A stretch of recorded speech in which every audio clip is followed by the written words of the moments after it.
Dosa-dosa tak berampun. Bagian 2. Para tamu yang hadir menahan napas. Dalam detik yang tegang itu, di mana maut sudah siap mencengkeram dua korban, tiba-tiba berkelebat satu bayangan putih disertai suara siulan nyaring. Satu gelombang angin yang bukan main dahsyatnya menderu laksana topan membadai. Beberapa tokoh silat yang ada di pinggiran arena merasa tubuh mereka bergetar.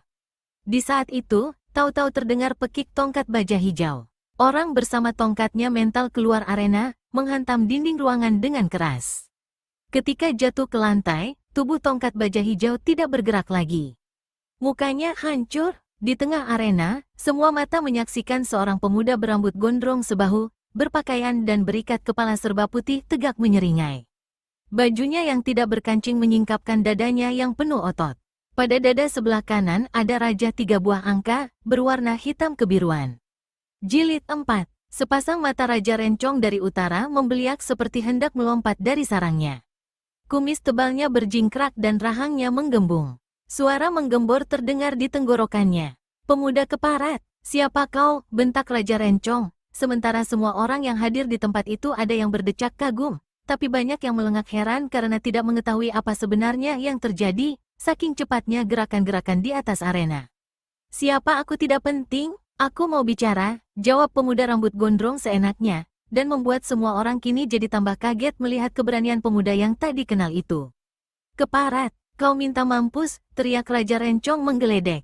Lalu dia berseru garang, "Sepasang pengemis gila, bunuh budak ini." Dari arena sebelah kanan melesat 2 orang berpakaian kotor compang camping penuh tambalan dan berambut acak-acakan. Tubuh mereka menghambur bau tidak sedap. Inilah 2 tokoh silat Jembel Sinting yang berjuluk sepasang pengemis gila. Keduanya berteriak-teriak seperti monyet terbakar ekor. Dalam gerakan yang tidak karuan, tiba-tiba mereka menyerang pendekar 212 Wiro Sableng, pemuda yang tegak di tengah arena. Di saat yang sama, mendadak dari samping kiri melompat pula seorang berpakaian merah. Dari mulutnya menyembur arak merah yang menyerang ke seluruh jalan darah di tubuh Panglima Sampono dan Lembu Ampel. 2 tokoh silat lanjut usia ini tentu saja terkejut dan serentak sama-sama pukulkan tangan ke depan. Namun sebelum 2 pukulan sempat mencari sasaran, sebelum semburan arak menimbulkan celaka, mendadak sontak terjadilah satu peristiwa yang membuat semua orang bangkit tertegak dari kursi masing-masing. 3 jeritan terdengar susul-menyusul. 3 sosok tubuh mencelat mental seperti dilabrak topan prahara, lalu terbanting ke dinding, mental lagi, dan jatuh di antara orang banyak. Apa yang telah terjadi? Ketiga sepasang pengemis gila dengan berteriak-teriak menyerang dirinya dan selagi datuk arak sakti menyembur ke arah Panglima Sampono dan Lembu Ampel, murid Eyang Sinto Gendeng dari Gunung Gede itu hantamkan kedua telapak tangannya sekaligus ke arah orang-orang yang menyerbu. Arena topan utara seperti diguncang gempa, laksana dilanda badai. Pendekar 212 telah melepaskan pukulan sakti bernama Dewa Topan Menggusur Gunung. Nama angker pukulan sakti itu tidak nama percuma belaka. Itulah pukulan sakti mengandung tenaga dalam tinggi yang dipelajarinya dari tua gila. Dan betapapun hebatnya sepasang pengemis gila serta datuk arak sakti, namun mereka tak sanggup bertahan. Ketiganya mencelat mental, terlempar ke dinding batu, dan menemui kematian dalam cara mengerikan. Di antara para hadirin, tak satu pun yang bergerak. Semua mata terpentang lebar ke arah pendekar 212. Hal yang sama terjadi juga dengan Raja Rencong. Dia tegak hampir tak bergeming. Dia tahu betul, 2 pukulan tangan kosong yang tadi dilepaskan si pemuda tadi adalah pukulan Dewa Topan Menggusur Gunung. Dan setahunya, hanya 1 orang yang memiliki pukulan dahsyat itu, yakni seorang kakek sakti yang dipanggil dengan sebutan tua gila. Ternyata kini pemuda tak dikenal itu memiliki ilmu yang sama. Ada sangkut paut, apakah antara pemuda ini dengan orang tua itu? Diam-diam Raja Rencong merasakan dadanya berdebar dan lututnya bergetar. Aneh, benar-benar aneh. Setahunya tua gila sudah lama meninggal dunia dan selama hidupnya, orang tua itu tak pernah mempunyai seorang murid pun. Bagaimana kini ada pemuda memiliki ilmu pukulan sakti itu? Sepasang mata Raja Rencong bergerak berputar ke arah hadirin. Dia sangat khawatir kalau tua gila tahu-tahu sudah ada pula di sana di antara para tamu. Namun dia tak melihat orang tua itu. Hatinya lega sedikit. Sebagai tuan rumah yang telah menyandang nama besar, tentu saja Raja Rencong tidak mau perlihatkan rasa jerih. Dia merasa sudah saatnya untuk menekan tombol merah di atas mimbar sebelum kekacauan baru muncul. Tak apa kehilangan 2-3 kaki tangan dan pembantunya. Asal sesaat lagi semua orang yang ada di situ akan menerima kematian, termasuk pemuda gila di tengah arena. Sambil tertawa mengekeh, Raja Rencong menggerakkan tangannya lalu berteriak keras, "Manusia-manusia tolol. Selamat jalan ke neraka." Lalu jari telunjuk tangan kanan Raja Rencong menekan tombol merah sekuat-kuatnya. Tapi tak satu pun terjadi. Raja Rencong menekan lagi, dan lagi. Bahkan kini menghantamkan telapak tangannya keras-keras ke tombol merah itu. Namun atap di atas arena tidak membuka dan papan arena yang dipijaknya tidak melesatkan tubuhnya ke atas. Juga, lantai arena di mana para tamu duduk tidak roboh, sedang langit-langit bangunan tidak runtuh. Di hadapannya dilihatnya Wiro Sableng menyeringai. Lalu suara gelak membabak keluar dari mulut pemuda itu. "Raja Rencong, ada yang tidak beres, rasanya?" Pertanyaan itu membuat Raja Rencong membesi wajahnya. "Apa maksudmu?" sentaknya. "Ah, kau tahu apa maksudku? Kau panik. Lantai ruangan ini tidak amblas. Atap tidak runtuh. Hahaha, kau sudah menekan tombol rahasia. Tapi pesawat celaka yang hendak membunuh semua orang yang hadir di sini tidak bekerja." Bukan main marahnya Raja Rencong dari utara. Didahului menggereng seperti harimau lapar terluka, dia jentikkan 10 jari tangannya. 10 larik sinar merah menyambar pendekar 212 Wiro Sableng. Sebelumnya Wiro telah menyaksikan keganasan ilmu kesaktian ini, yaitu ketika dikeluarkan oleh Pandan Suri. Kini kalau Raja Rencong sendiri yang memainkannya, tentu jauh lebih dahsyat. Karenanya, murid Sinto Gendeng segera melompat ke atap ruangan dan dari atas lepaskan pukulan sinar matahari. Arena topan utara laksana disambar petir dan geledek ketika pukulan sinar matahari saling bentrokan dengan sinar merah ilmu kuku api. Dua ilmu kesaktian yang dilancarkan dengan kekuatan tenaga dalam sangat tinggi begitu saling beradu melesat ke kiri lalu memecah ke arah 4 penjuru. Jerit kematian terdengar di bagian itu. 9 tokoh silat golongan hitam hangus mengerikan. 8 tokoh golongan putih meregang nyawa mengenaskan. Bau hangusnya tubuh-tubuh yang terpanggang memenuhi tempat itu. Kekacauan meledak. Para tamu semua, tiba-tiba Wiro berteriak lantang. "Kalian sekarang tahu kalau Raja Rencong punya maksud tersembunyi. Secara keji sebenarnya dia hendak membunuh kita semua yang hadir di sini. Kenapa tidak berebut pahala mencincangnya beramai-ramai?" Mendengar teriakan Wiro Sableng itu, semua tamu menjadi terbakar hati masing-masing. Apalagi yang sejak semula memang tidak suka terhadap Raja Rencong dan hadir di situ untuk menghukumnya. Laksana air bah, tokoh silat golongan hitam dan putih bergabung menjadi satu dan menyerbu Raja Rencong yang masih tertegun di atas mimbar dengan dada berdenyut akibat bentrokan tenaga dalam dengan Wiro lewat pukulan sakti tadi. Raja Rencong adalah tokoh silat sakti luar biasa. Keberaniannya dan kebengisannya tidak beda dengan setan. Namun melihat sekian banyak para jago silat menyerbunya, dia jadi gugup. Nyalinya meleleh. Tanpa pikir panjang lagi, dia berkelebat larikan diri. Tapi arah larinya telah dihadang Wiro Sableng yang saat itu sudah menggenggam kapak maut naga geni 212. "Keparat, mampuslah!" teriak Raja Rencong. Srit, Raja Rencong cabut rencong emasnya. Sinar kuning bertabur. Di waktu yang sama, puluhan senjata datang menderu ketua partai topan utara itu. Kapak naga geni 212 di depan sekali dengan sinarnya yang menyilaukan disertai deru laksana ribuan tawon mengamuk. Terang, rencong emas dan kapak naga geni 212 beradu. Bunga api memercik. Raja Rencong mengeluh tertahan. Tangan kanannya terasa panas dan getaran menjalar sampai ke pangkal bahunya. Sebelum dia sempat memasang kuda-kuda baru, laksana kilat kapak naga geni 212 sudah berkiblat kembali di depan hidungnya, sementara di sekelilingnya, puluhan macam senjata datang menggempur. "Wah!" Raja Rencong membentak garang. Kedua tangannya kiri kanan membuat gerakan yang dinamakan sepasang kincir sakti menghadang bumi. Ini bukan saja merupakan satu jurus pertahanan yang ampuh, tapi sekaligus merupakan jurus serangan mematikan. Rencong emas di tangan kanan mengeluarkan sinar kuning berbuntal-buntal, sedang 5 jari tangan kiri tiada hentinya menjentikkan ilmu kuku api. 3 orang tokoh silat tergelimpang roboh dihantam pukulan kuku api. Tapi hanya sampai disitulah Raja Rencong sanggup menunjukkan keganasannya. Sambaran kapak maut naga geni 212 yang menyilaukan mendesaknya. Angin senjata itu bukan saja menutup pemandangannya, tapi kedua matanya juga terasa perih. Sesaat kemudian terdengar jerit Raja Rencong. Telinga kanannya putus di babat kapak naga geni. Racun yang ganas langsung merasuk ke peredaran darahnya.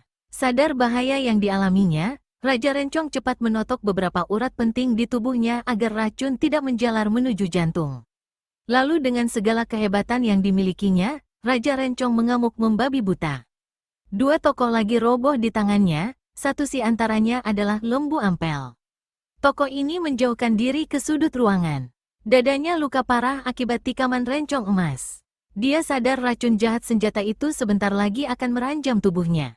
Didahului oleh satu teriakan keras menyebut nama Tuhannya, Lembu Ampel akhirnya jatuh ke lantai tak bergerak lagi. Amukan orang takut dan putus asa seperti yang dilakukan Raja Rencong tidak berjalan lama. Ketika kapak naga geni 212 menyusup di antara serangan-serangan yang dilepaskannya. Raja Rencong terdengar menjerit. Dia merasakan tangan kirinya panas sekali. Ketika dilihat, ternyata tangannya itu telah buntung disambar kapak naga geni 212. Raja Rencong menjerit lagi. Belasan senjata datang menusuk, menikam, dan membacok sekujur tubuhnya. Tubuh itu seperti dimandikan dengan darah. Tapi hebatnya, Raja Rencong masih tegak, bukan saja bertahan, malah masih sanggup membuat gerakan-gerakan pembalasan. Wiro yang sudah kehilangan kesabarannya segera putar kapak maut naga geni 212. Suara seperti ribuan tawon mengaung lagi, disusul kembali jeritan Raja Rencong. Darah muncrat dari mukanya yang hampir terbelah. Tubuh dan wajah yang hampir tidak berbentuk lagi itu menggeletak di lantai arena topan utara.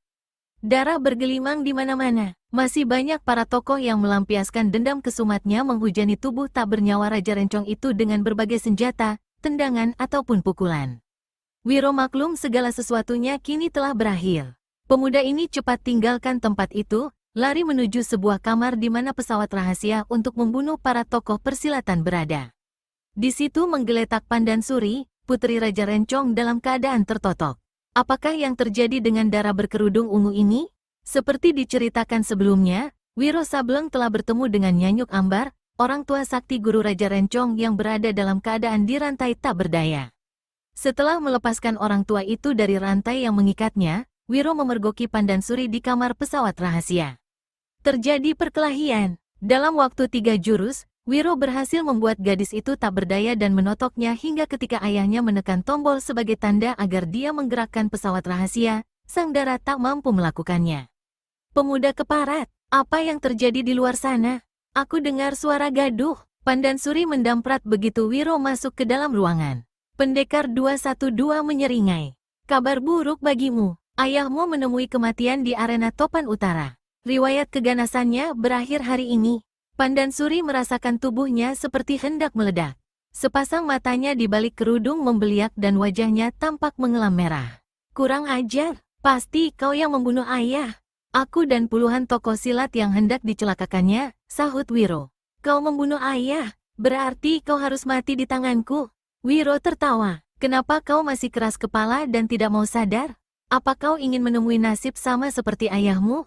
Mati mengerikan di tangan puluhan tokoh silat yang masih ada di luar sana? Aku tidak takut mati. Lepaskan totokan di tubuhku. Mari kita berkelahi sampai 100 jurus. Aku tak punya waktu melayani orang kalap sepertimu.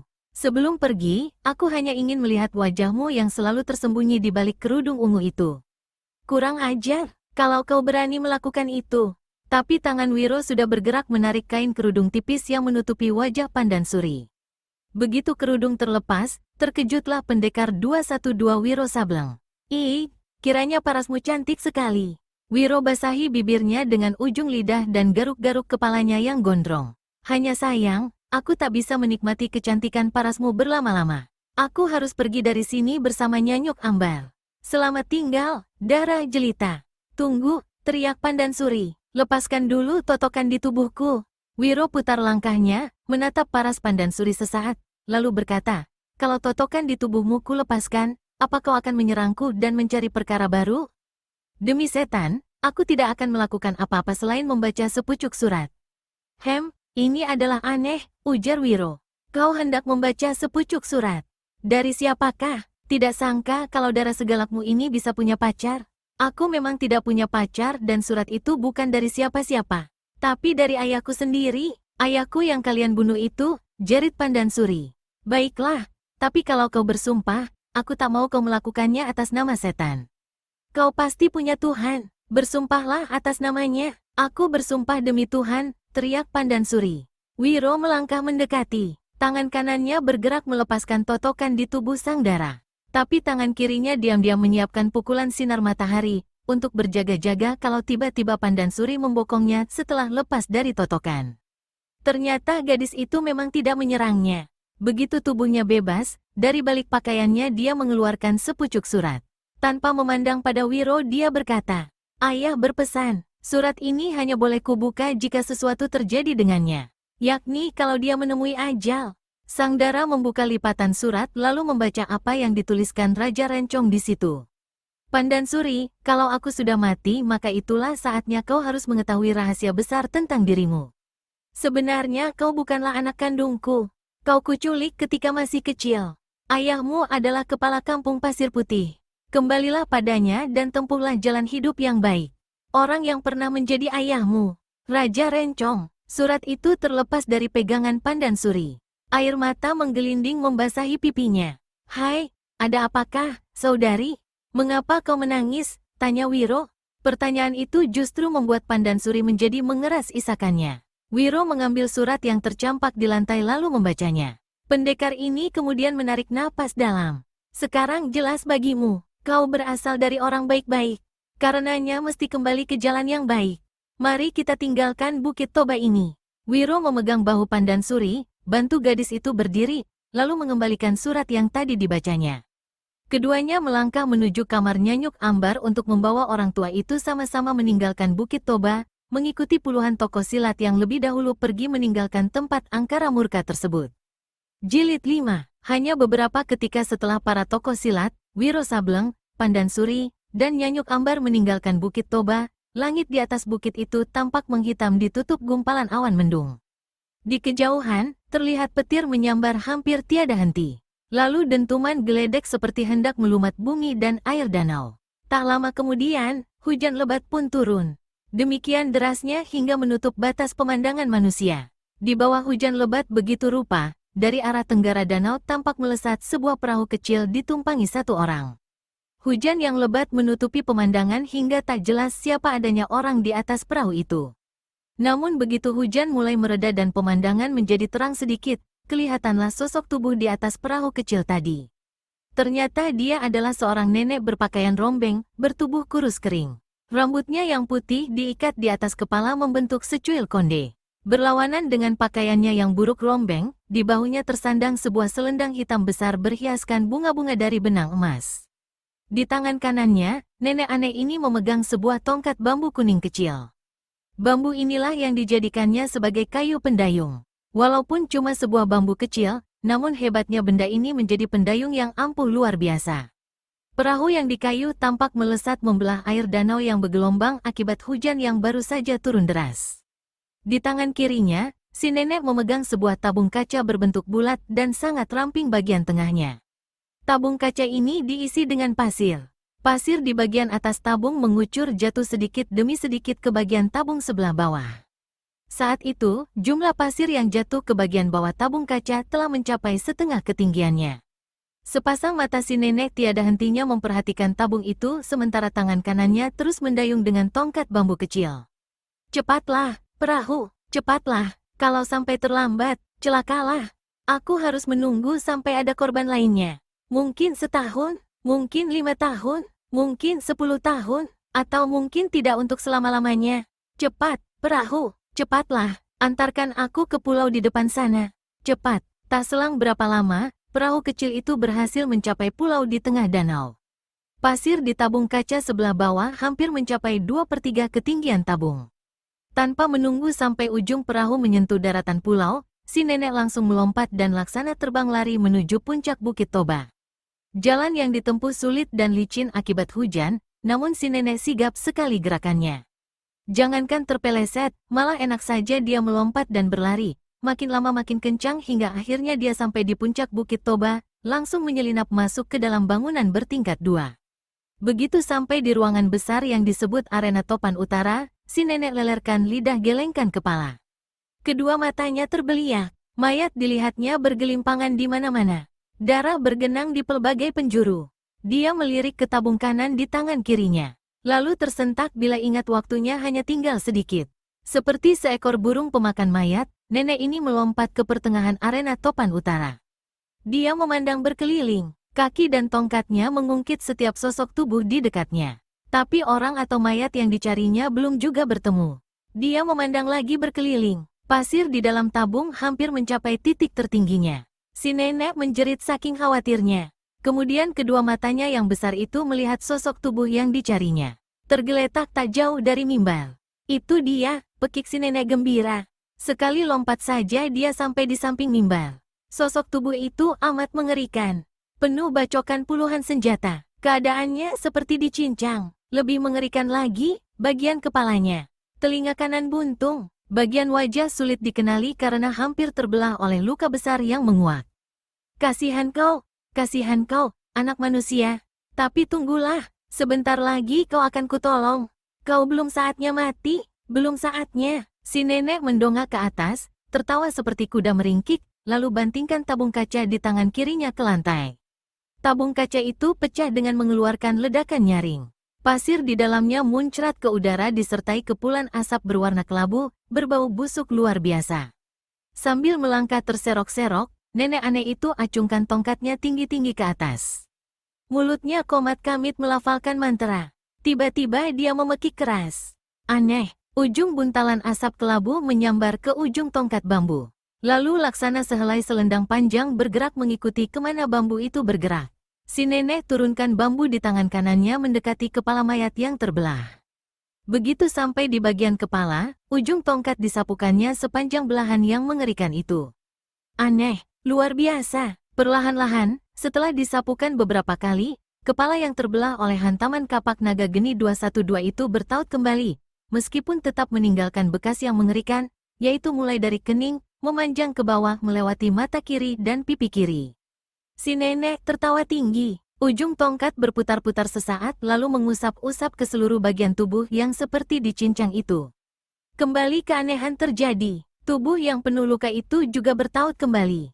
Darah berhenti mengucur. Namun bekas-bekas luka yang ditinggalkan sangat mengerikan. Si nenek sekali lagi terdengar tertawa. Tongkatnya diangkat tinggi-tinggi ke udara. Mulutnya lagi-lagi komat kamit. Tiba-tiba ujung tongkat menukik dan menusuk bagian tenggorokan mayat. Inilah puncak dari segala keanehan dan keluar biasaan. Tenggorokan yang tadi kaku tegang itu kini tampak bergerak, mula-mula perlahan sekali, namun makin lama makin kencang. Nenek aneh itu menjerit keras dan panjang. Perlahan-lahan tubuhnya merunduk hingga dia tampak berlutut di atas kedua tempurung lututnya yang kurus kering. Anak manusia, kau memang belum saatnya mati? Belum saatnya, terdengar si nenek berseru. Dari kedua matanya yang besar tampak meleleh air mata. Kedua tangannya diacungkan ke atas dan dari mulutnya terdengar ucapan, 10 tahun menempa ilmu kehidupan. Hari ini akhirnya aku berhasil. Guru, hari ini murid berhasil meneruskan pekerjaanmu. Hanya sayang kau keburu menutup mata hingga tidak sempat menyaksikan awal dari semua kehebatan ini. Hik hik hik, lalu si nenek menangis seperti anak kecil. Mendadak si nenek hentikan tangisnya. Di kedua telinganya seperti ada suara yang mengiang. Muridku, meski aku sudah mati, tapi rohku masih tetap mengikuti semua tindak tandukmu. Guli rampai, dari alamku, aku turut bergembira melihat keberhasilanmu. Teruskan pekerjaanmu, muridku. Suara mengiang lenyap. Guru, si nenek berteriak memanggil. Lalu dia jatuhkan diri menelungkup di lantai. Sesaat kemudian, perlahan-lahan dia bangkit kembali. Beringsut mendekati tubuh yang tadi kaku mati dan kini tampak mulai bergerak, tanda adanya tanda-tanda kehidupan yang sulit diterima akal manusia. Si nenek angkat tubuh itu lalu memanggulnya di atas bahu kiri. Dia memandang sekali lagi berkeliling, lalu lari keluar bangunan, menuruni Bukit Toba menuju ke danau di mana perahu kecilnya berada. Jilid 6. Tubuh cacat penuh bekas luka mengerikan itu terbujur tanpa penutup di atas tumpukan batu berwarna merah. Di bagian bawah tumpukan batu itu terdapat celah memanjang dan di situ ada nyala api yang terus-menerus berkobar. Si nenek bermata besar duduk di atas sebuah dingklik, menunggu dengan sabar. Tongkat bambu kuning kecil di tangan kanannya diketuk-ketukkan ke lantai batu, sesuai dengan gerak mendenyut pada dada orang yang terbujur di atas batu merah. Perlahan-lahan, tetapi pasti, tak selang berapa lama kemudian, dua mata yang tadi tertutup dari orang di atas batu tampak membuka. Si nenek makin memperkencang ketukan tongkatnya ke atas lantai. Luka yang besar, buka yang besar matamu, anak manusia. Dan pandang wajahku, pandang wajahku. Mata yang terbuka semakin besar. Lalu sesuai dengan kata-kata perempuan tua itu, kedua mata tadi bergerak berputar memandang ke arah si nenek. Bagus, anak manusia, bagus. Ternyata awal kehidupanmu membawa pertanda yang baik. Kau mau mendengar perintahku, kau sudah melihat aku. Katakan apa yang kau lihat. Katakan apa kau kenal aku.